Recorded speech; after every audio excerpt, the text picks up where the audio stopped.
how can one deal with parents being involved in their marriage without coming across rude?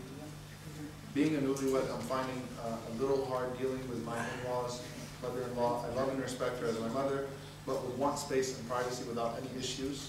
I don't know if there's something more. I absolutely agree. Now, of course, subhanAllah, we should, the wife should try to respect and love the mother-in-law as much as possible, right? And that should go both ways, right? The husband should try to respect her mother and things of that sort, and her father. And understand that to mama, it's like now, you're taking her baby away. And the same thing for the father of the bride, right? There's sometimes, it's always contention between husband and father of the bride, and contention between the wife and the mother of the groom, right? It's always like that little clocking going on.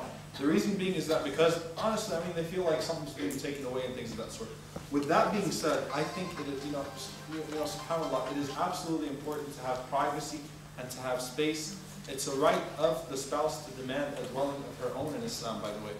From the shurut, or not from the shurut, but actually from the وَعَاشِرُهُنَّ بِالْمَعْرُوفِ to live in a dignified life. Imam al-Qayyim rahimahullah included in that, by the way, when he was describing that, and in a space, for the woman to have for herself, having her own space. I understand that some cultures everyone moves in together.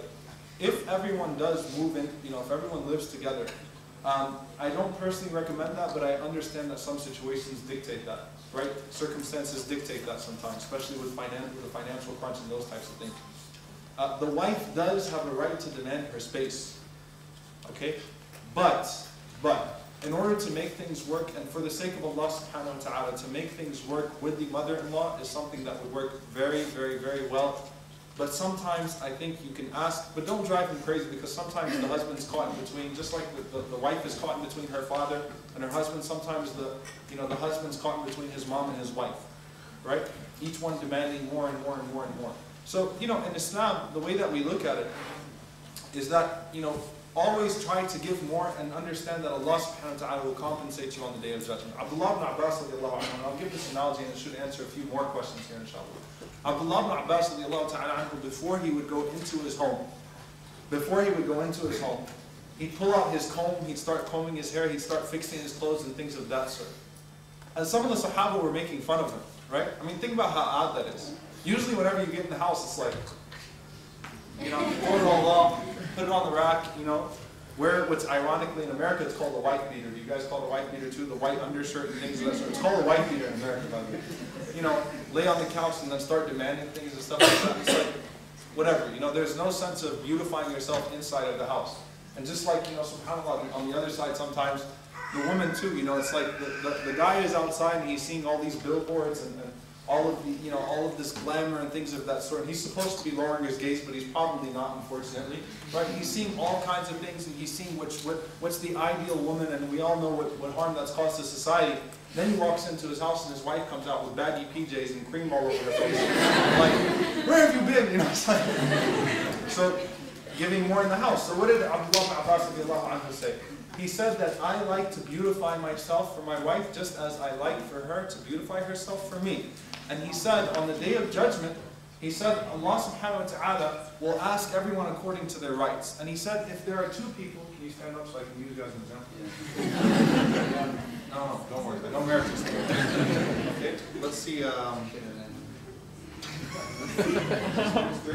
So basically what he said, this was the demonstration Ibn Abbas radiallahu anhu said. He said that there is a line of huquq. There is a line of rights, right? So the woman has her equal rights. And actually Allah subhanahu wa ta'ala gave to the woman, you're the woman in this case. Allah subhanahu wa ta'ala gave to the woman. Allah subhanahu wa ta'ala gave to the woman her rights before the man. وَلَهُنَّ مِثْلُ الَّذِي عَلَيْهِنَّ بِالْمَعْرُوفِ.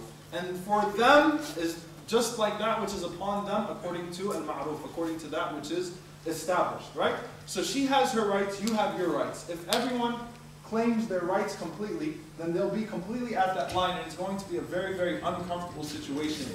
A lot of tension and things of that sort. Whenever you're done. Thank you. So, subhanAllah, so there would be a lot of tension if everyone is trying to claim all of their rights and step up to that line. You're going to be face to face, just like two boxers before they go at it or something like that, right? But He said, if I do more than that which is upon me, and I do not claim all of my rights, because I understand that on the Day of Judgment, Allah subhanahu wa ta'ala is the one who compensates, then I know that I'll be safe in this dunya and the akhirah. Understanding if I give more and I take less, Allah is the one who's going to fill that gap. Right? So this might not be the most convenient situation, but this is half of my deen, and this is what if this will help increase me in Jannah, then fine. Then I'll do it inshaAllah ta'ala. So what I would say is that even, in a marriage, when you find that you're not being given everything that you should be given, go to Allah subhanahu wa ta'ala and ask that the compensation is from Him. Right? But if it becomes dhulm and injustice, yes, at that point, you can claim your rights, of course, and those types of things. I'm not saying that if your husband hits you, no, you don't let that type of stuff go. Right?